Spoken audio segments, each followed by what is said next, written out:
Bismillahirrahmanirrahim. Assalamualaikum warahmatullahi wabarakatuh. Perkenalkan, saya Tirahmadi Eskom Mkom, dosen di Prodi Sistem Informasi, Fakultas Komputer dan Teknik, Universitas Alma-Ata.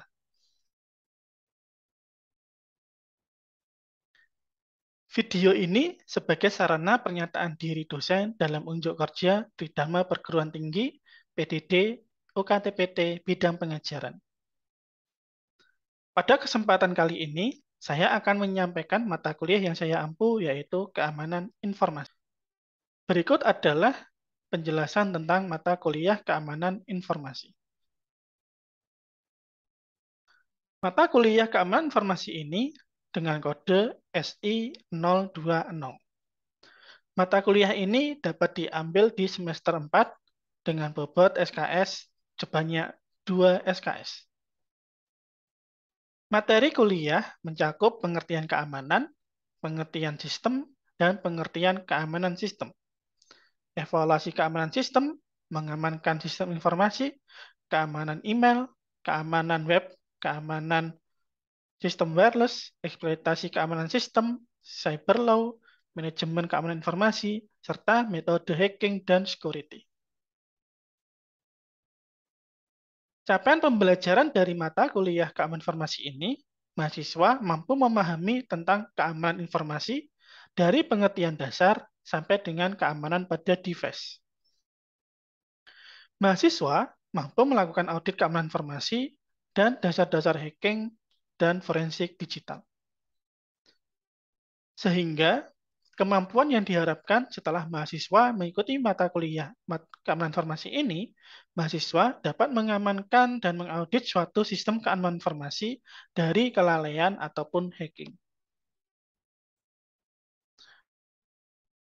Materi dari keamanan informasi ini meliputi pengantar keamanan informasi, cybercrime, kriptografi, pengamanan desktop device, security awareness 1, security awareness 2, firewall, dan IDS. Setelah 7 pertemuan, maka dilanjutkan dengan ujian tengah semester. Setelah ujian tengah semester dilaksanakan, maka dilanjutkan dengan perkuliahan berikutnya.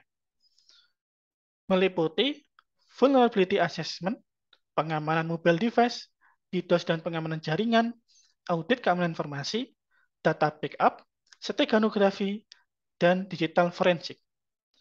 Di akhir perkuliahan dilaksanakan ujian akhir semester. Penyampaian perkuliahan di mata kuliah keamanan informasi ini meliputi DIA. Penyampaian mata kuliah pada delivery ini saya menyampaikan secara sinkronus dan asinkronus.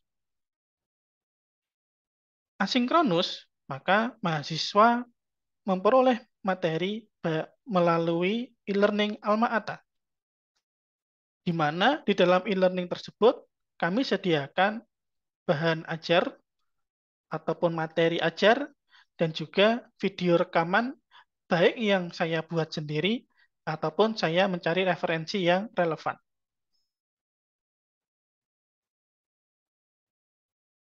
Pada sesi sinkronus, saya menggunakan media Zoom ataupun Google Meet. Pada pelaksanaannya, saya terkadang menggunakan kelas hybrid, di mana ada mahasiswa yang hadir di kelas dan hadir secara daring. Terkadang saya juga menggunakan virtual classroom, di mana ketika ada materi yang ingin saya jelaskan lebih detail lagi.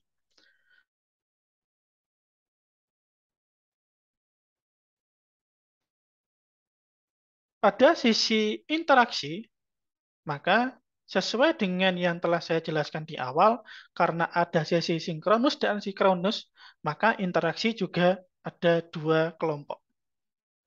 Pada asinkronus, interaksi saya berikan berupa forum yang ada di e-learning Alma-Ata.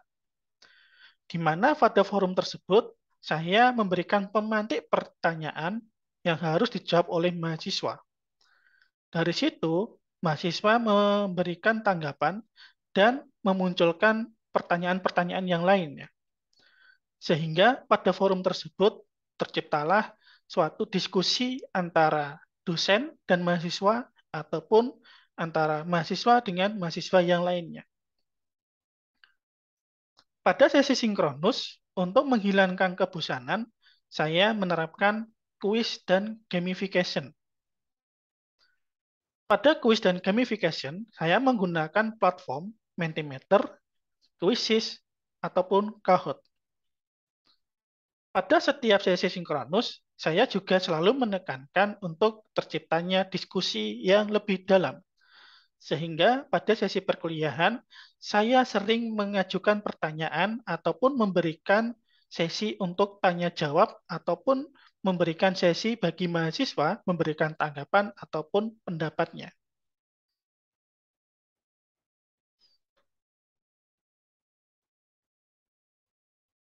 Pada penilaian atau assessment, saya menggunakan 5 komponen. Kehadiran sebanyak 10%, keaktifan 10%, di mana keaktifan ini saya lihat dari log activity yang ada di e-learning dan juga keaktifan mahasiswa ketika tatap maya atau sesi sinkronus. Kemudian 30% untuk penugasan dan masing-masing 25% untuk ujian tengah semester dan ujian akhir semester.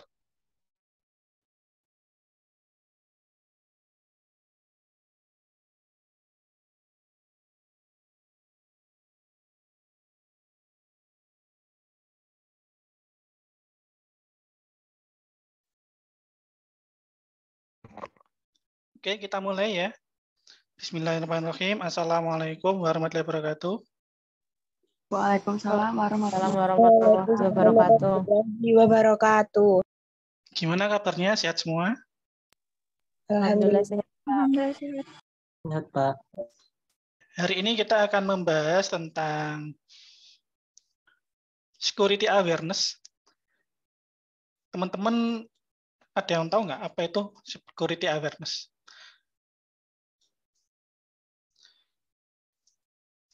Ada yang mau menjawab apa itu security awareness?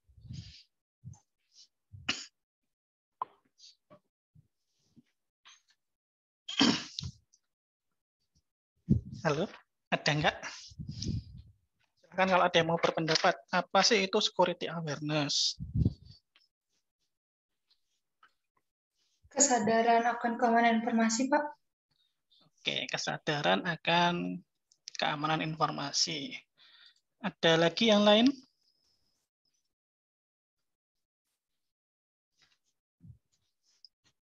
Merek, Pak. Apa? Apa, Mas? Merek bukan, Pak? Bukan ya, Pak? Apa itu? Saya malah baru dengar itu. Apa itu, Mas? Enggak tahu, Pak.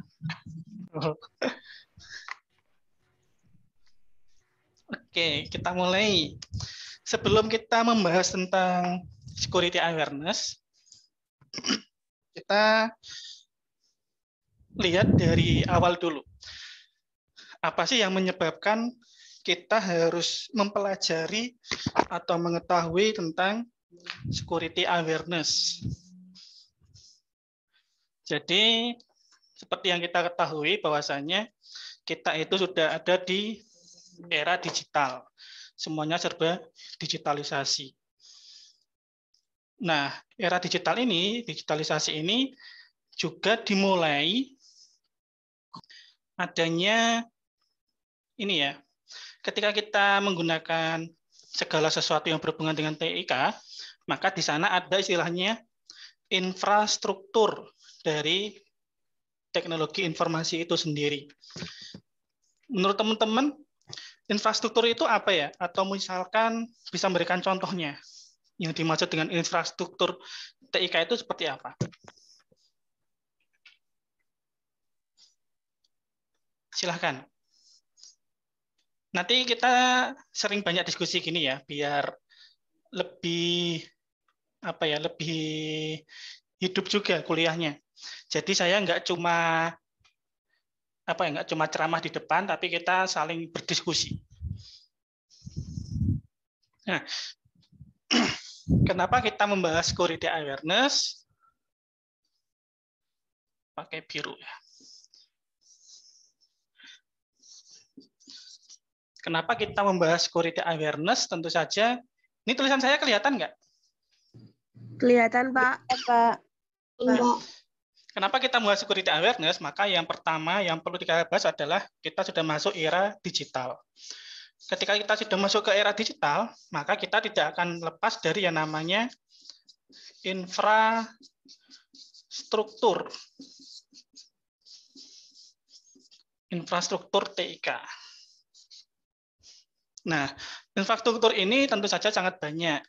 Misalkan adanya internet, maka di sana ada misalkan tower. Tower ini yang dimaksud dengan tower seluler ya, atau bisa juga tower antena SSID, antena WiFi juga bisa masuk. Kemudian ada server, itu jelas. Karena tanpa adanya server, kita tidak akan bisa melakukan internet. Jadi, teman-teman itu ketika melakukan akses internet, itu juga pasti akan terhubung dengan server. Jadi, segala sesuatunya akan tersimpan di sini. Itu kalau disimpan. Tapi biasanya, karena traffic internet itu sangat banyak, jadi untuk penyimpanan itu akan dibatasi. Dibatasi itu artinya misalkan per minggu dihapus, atau misalkan infrastrukturnya belum bagus, kemudian storage-nya atau space-nya itu juga masih kecil, maka nanti mungkin saja setiap hari dihapus. Nah, ketika kita sudah berhubungan dengan infrastruktur, terutama di infrastruktur TIK, sebenarnya yang namanya infrastruktur ini juga merupakan bagian dari salah satu teknologi. Di sini ya, teknologi informasi dan komunikasi. Nah, sekarang yang saya ingin tanyakan kepada teman-teman, teknologi itu apa? Silakan. Bisa teknologi secara umum ataupun teknologi khusus TIK. Silakan. Kita diskusi aja. Seperti yang saya sampaikan di awal tadi, saya nggak ingin ceramah sendiri. Saya ingin teman-teman juga ini ya, menjawab apa yang nanti akan saya tanyakan. Apa ini? Teknologi itu apa? Teknologi itu. Jawab, Pak. Oke, silakan Mbak Ayu dulu. Nanti terus dilanjutkan yang tadi. Iya. Teknologi itu penerapan ilmu-ilmu di bidang TIK, Pak. Teknologi adalah penerapan ilmu-ilmu di bidang TIK. Oke, ada lagi yang lain yang mau memberikan pendapat? Izin Saya, menjawab. Pak. Oke, Mbak Rani ya, terus nanti dilanjutkan siapa tadi ada lagi, silakan. Teknologi itu keseluruhan sarana untuk menyediakan barang-barang yang diperlukan bagi kelangsungan dan kenyamanan hidup manusia. Seperti itu, Pak. Oke, ada lagi tadi? Ada lagi kayaknya satu lagi siapa tadi? Saya, Pak. Saya, Oke, Pak. Mbak Babas ya, silakan. Teknologi menurut ini pengertian dari saya, Pak. Menurut Ya. saya teknologi itu segala sesuatu atau bentuk sarana yang dapat membantu manusia dalam mengerjakan pekerjaannya dalam kehidupan sehari-hari. Oke, jadi sebenarnya dari Mbak Ayu, kemudian Mbak Rani, dan dilanjutkan dengan Mbak Barabas, semua pengertiannya itu bisa masuk. Tetapi fokus dari teknologi ini adalah seperti yang disampaikan Mbak Barabas tadi. Fungsinya adalah membantu kehidupan manusia supaya lebih baik lagi. Baik ini banyak indikatornya, misalkan lebih efisien, lebih efektif, dan sebagainya. Nah, ketika kita bicara tentang lebih efektif, lebih efisien, maka kita juga perlu membahas ini. Karena nanti yang terkait dengan security awareness, itu juga ada kaitannya dengan ini. Keuntungan. Keuntungan ketika kita menggunakan teknologi TIK, itu keuntungannya apa saja? Silahkan yang lain kalau ada yang mau berpendapat. Yang masih ada di luar, silahkan di-unmute ya. Di-mute dulu, supaya nggak mengganggu. Oke, keuntungan TIK itu apa? Saya, Pak. Oke, Mbak Babas lagi, silahkan.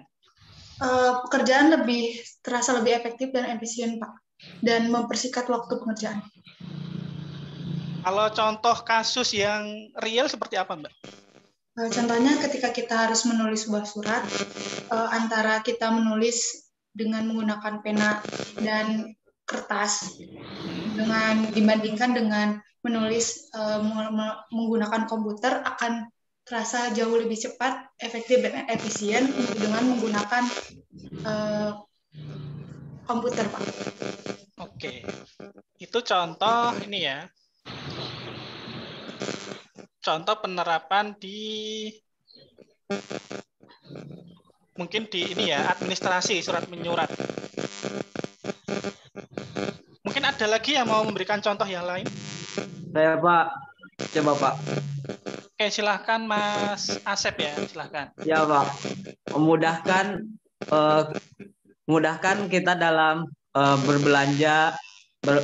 Contohnya kita dalam berbelanja nih Pak, kan dengan adanya teknologi kita bisa menjual, bisa kita membeli alat-alat kebutuhan manusia gitu Pak, dengan cara misalnya kita membeli di marketplace, e-commerce, misalnya Shopee, Tokopedia dan lain-lainnya gitu Pak.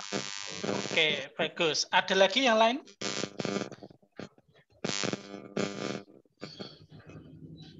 Oke, ini Mas Aldi ya. Halo Mas Aldi. Mas Aldi, halo. Oke, sebentar. Ini suaranya dari Mas Aldi. Tak mute dulu. Oke, udah lancar ya. Oke, ada lagi selain Mas Asep dan Mbak Barabas tadi? Silakan. Ayo Pak. Oke, Mas Sairozi. Contohnya ya Pak. Iya. Pembayaran Pak. Jadi kita tidak menggunakan uang secara fisik lagi.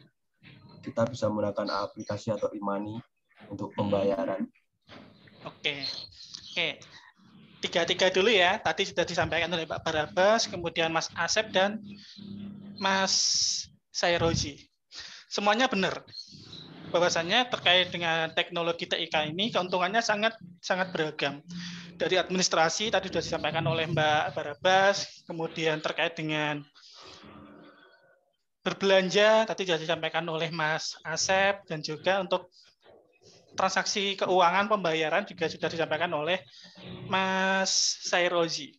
Tentu saja keuntungan dari TIK ini nggak hanya 3 lingkup tadi, masih banyak yang lainnya. Nanti silakan teman-teman cari sendiri apa sih keuntungan yang lain, misalkan terkait dengan IoT. Sekarang kan juga berkembang ya, adanya revolusi industri, kemudian semuanya serba menggunakan IoT, itu juga salah satu keuntungannya. Nah, jadi efek dari keuntungan itu juga pasti akan berbanding lurus dengan yang lainnya. Misalkan tadi saya sebutkan adalah tentang IT. Oke, sekarang kita bahas yang keempat. Nah, terkait dengan penggunaan IoT atau IT, maka ini tidak akan lepas dari yang namanya device. Saya nyebutnya device ya. Kenapa saya menyebutnya device? Karena emang sangat beragam. Kalau misalkan saya menyebutkan komputer, maka nanti cuma komputer saja. Sedangkan di dunia IT itu sangat beragam. Ada komputer, kemudian ada smartphone, kemudian ada mini komputer, kemudian ada Arduino, kemudian ada intinya banyak ya, ada smartwatch dan sebagainya, itu juga merupakan bagian dari device. Maka di sini saya sebutkan adalah device. Nah, uniknya, kenapa saya katakan unik? Karena setiap orang, satu orang, itu sangat dimungkinkan memiliki banyak device. Mungkin saja punya 2 HP, kemudian punya 1 laptop, kemudian punya 1 smartwatch, dan sebagainya.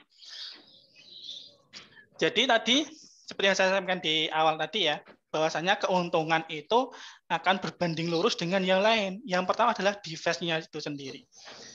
Ketika kita memiliki banyak device, maka di sana nantinya juga akan berhubungan dengan saya tuh sudah sudah peduli belum sih dengan perangkat-perangkat saya, atau saya itu sudah aware belum dengan perangkat-perangkat saya, atau mungkin yang pemikirannya lebih jauh lagi, apakah perangkat-perangkat saya itu sudah aman atau belum.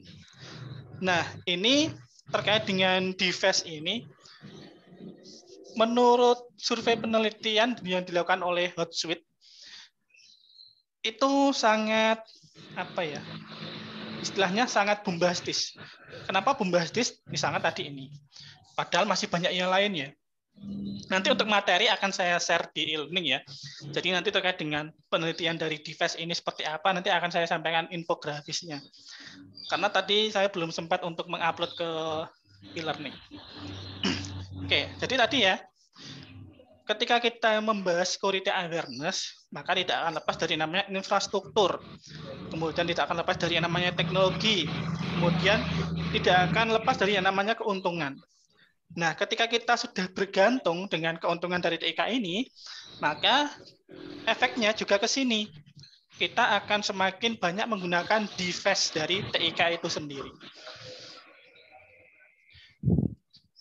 Nah, ketika kita sudah sampai ke ini, device tadi saya sampaikan, apakah kita sudah peduli, sudah aware dengan device-device yang kita miliki? Nah, ini pertanyaannya. Karena seperti yang disampaikan tadi, bahwasannya teknologi selain ada keuntungannya, pasti juga ada kerugiannya. Jadi seperti halnya pisau. Pisau itu bisa digunakan untuk untuk memasak ataupun untuk mengiris daging dan sebagainya. Tapi jika pisau itu dipegang oleh orang yang tidak bertanggung jawab, maka dia bisa digunakan untuk membunuh ataupun yang lainnya. Jadi, pada prinsipnya, ketika kita semakin ketergantungan dengan teknologi, kemudian kita semakin sering di sana, maka potensi-potensi untuk kejahatan itu juga akan semakin rentan kejahatan.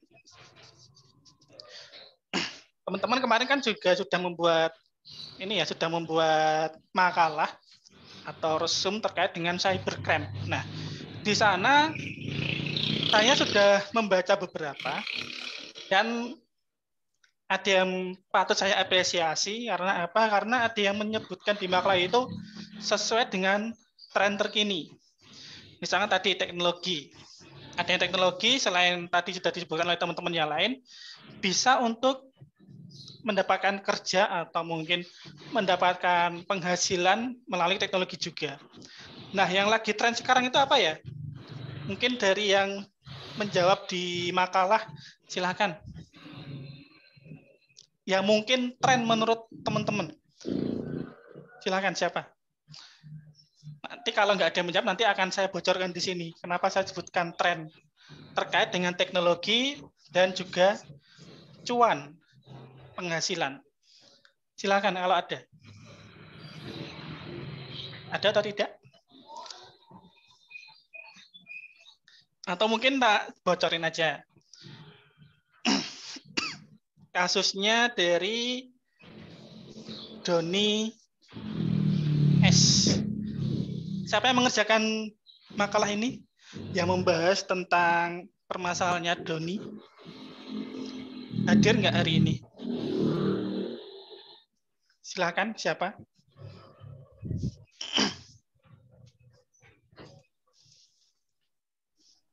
Saya, Pak. Oke, Mbak Kurnia Ainun. Gimana itu Mbak Kurnia Ainun? Bisa dijelaskan singkat terhadap tugasnya? Kenapa kok Mbak Ainun tertarik membahas itu? Kenapa? Soalnya itu berkaitan sama pencucian uang tapi lewat ini elektronik gitu, Pak. Oke. Ada lagi yang mau disampaikan Mbak Ainun? Atau mungkin dari kelompoknya, anggotanya, yang lain? Mbak Ainun anggotanya siapa? Berkelompok dengan siapa? Asep, Pak.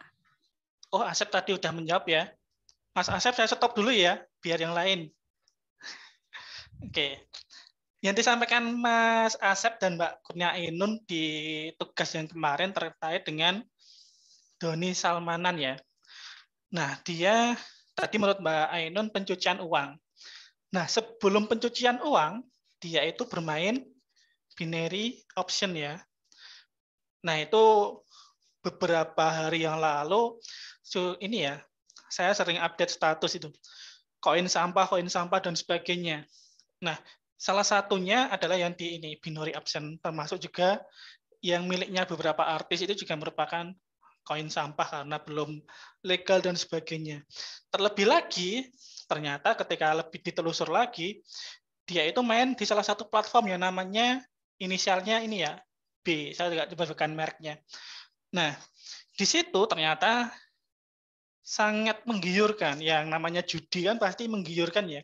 Kalau dia menang ya dia akan mendapatkan uang atau beberapa persentase yang akan dia dapatkan. Kalau rugi pun sebenarnya juga dia juga mendapatkan persentase uangnya. Nanti silakan kalau teman-teman tertarik dengan ini di searching apa sih yang dimaksudnya. Nanti atau bisa juga langsung diskusi dengan Mbak Ainun dan Mas Asep tadi. Nah, selain itu, tadi teknologi itu ketika semakin banyak digunakan akan semakin rentan kejahatan. Apakah kita sudah siap? Nah, itu yang perlu teman-teman garis bawahi. Saya sudah siap belum sih menggunakan ini, alat-alat ini? Atau saya sudah ini belum ya? Sudah sudah aman belum ya perangkat saya dan sebagainya. Karena ketika kita menggunakan teknologi, maka secara tidak langsung juga kita itu secara otomatis akan mungkin secara tidak sadar juga akan ini menaruh data-data kita ke internet. Nah, itu seringnya mungkin di ini ya, di sosmed, sosial media. Nah, sosmed ini menurut Hootsuite juga, karena ketika saya mencari segala sesuatu yang berhubungan dengan internet, kemudian yang membutuhkan statistik, penelitiannya Hootsuite itu sangat lengkap. Jadi terkait dengan infografis ini saya acuannya menggunakan Hootsuite. Nah, ketika teknologi tadi kemudian berkembangnya sosial media, itu ternyata di tahun dari tahun ke tahun, misalkan dari tahun 2012, 2016, dan 2022 sekarang, kita itu menghabiskan banyak waktu di sosial media, setiap tahunnya selalu meningkat. Kenapa kok setiap tahunnya selalu meningkat? Ya, tadi karena ada keuntungan di sini. Nah, misalkan dengan sosial media, saya bisa untuk komunikasi, ataupun bisa untuk jualan, atau bisa untuk bisnis, dan sebagainya.